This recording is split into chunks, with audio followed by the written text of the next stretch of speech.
Hormuz প্রণালী নামটা শুনলে কি মনে হয় হয়তো একটা সাধারণ জলপথ তাই না কিন্তু যদি বলি এই ছোট্ট একটা জলপথের উপর দাঁড়িয়ে আছে গোটা বিশ্বের অর্থনীতি আর রাজনীতি চলুন আজ এই রহস্যটা একটু ভেদ করা যাক। ব্যাপারটা ভাবলেই কিন্তু অবাক লাগে তাই না? কিভাবে একটা সরু জলপথ গোটা পৃথিবীকে নিয়ন্ত্রণ করতে পারে? চলেন এই ধাঁধার উত্তরটাই আজ খোঁজা যাক। তো সবার আগে চলুন দেখে নিই এই হরমুজ প্রণালী ঠিক কোথায় আছে আর কেনই বা এটা এত স্পেশাল। আচ্ছা, প্রণালী বা স্ট্রেইট জিনিসটা আসলে কি? খুব সহজ ভাষায় বললে এটা হলো দুটো বড় সাগরকে জোড়া লাগানোর একটা সরু রাস্তা, তবে পানির রাস্তা। এই রাস্তা দিয়েই জাহাজগুলো এক সাগর থেকে আরেক সাগরে যায়।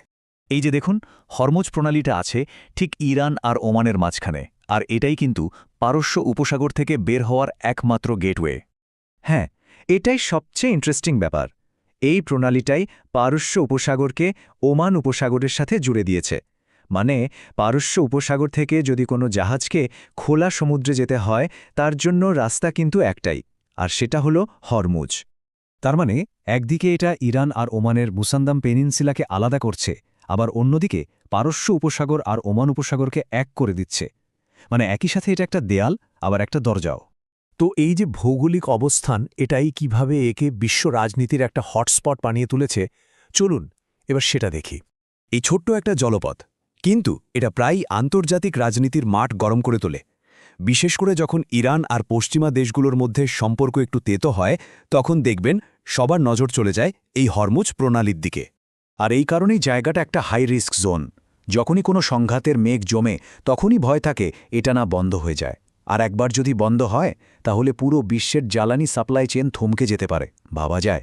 এ কারণেই দেখবেন এই জলপথে সবসময় যুদ্ধজাহাজ আর মিলিটারি টহল লেগেই থাকে, যা এখানকার টেনশনকে আরও বাড়িয়ে দেয়।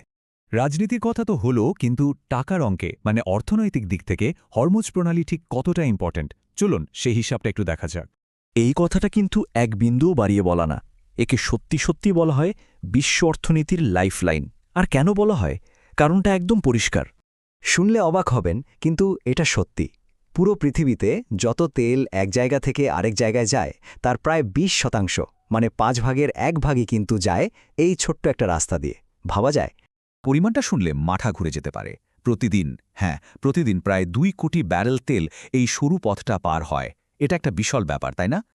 এতক্ষণ তো আমরা এর গুরুত্ব নিয়ে অনেক কথা বললাম, কিন্তু এবার আসা যাক আসল প্রশ্নে। কি হবে যদি কোনো কারণে এই লাইফলাইনটা বন্ধ হয়ে যায়? শুধু একবার ভাবুন, যদি মাত্র একদিনের জন্য এই জলপথ বন্ধ করে দেয়া হয়, তাহলে কি হতে পারে? এর প্রভাব কিন্তু হবে মারাত্মক। প্রথমে যেটা হবে, বিশ্বজুড়ে তেলের দাম লাফিয়ে লাফিয়ে বাড়তে শুরু করবে, একেবারে আকাশ ছুঁয়ে ফেলবে। আর সেটার ধাক্কায় পুরো গ্লোবাল ইকোনমি নড়ে উঠবে। এর সাথে সাথে আন্তর্জাতিক বাণিজ্য ভীষণভাবে ক্ষতিগ্রস্ত হবে। মানে একটা সমস্যা থেকে আরও 10টা সমস্যা তৈরি হবে। এ তো গেল বিশ্ব রাজনীতির কথা, কিন্তু প্রশ্ন হলো এত দূরের একটা জলপথের সাথে আমাদের মানে বাংলাদেশের সম্পর্কটা কোথায়? চলুন সেই কানেকশনটা এবার খুঁজে বের করা যাক। মনে তো প্রশ্ন আসতেই পারে তাই না, যে হরমুজ প্রণালীতে কিছু একটা হলে আমাদের কি? কিন্তু সম্পর্কটা একদম সরাসরি। দেখুন, বাংলাদেশ মিডল ইস্টের দেশগুলো থেকে যে বিপুল পরিমাণে তেল আর গ্যাস কেনে, সেগুলোর একটা বিশাল অংশই কিন্তু এই হরমুজ প্রণালীর ভেতর দিয়েই আমাদের দেশে আসে। তার মানে কি দাঁড়ালো? ওই জায়গায় কোনো ঝামেলা হওয়া মানে তার সরাসরি প্রভাব এসে পড়বে আমাদের দৈনন্দিন জীবনে।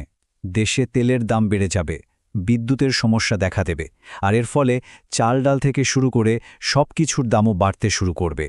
তাহলে ব্যাপারটা শেষ পর্যন্ত কি দাঁড়ালো?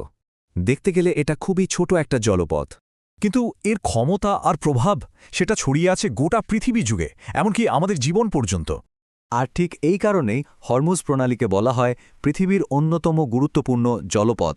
ছোট হলেও এর গুরুত্বকে এড়িয়ে যাওয়ার কোনো উপায়ই নেই।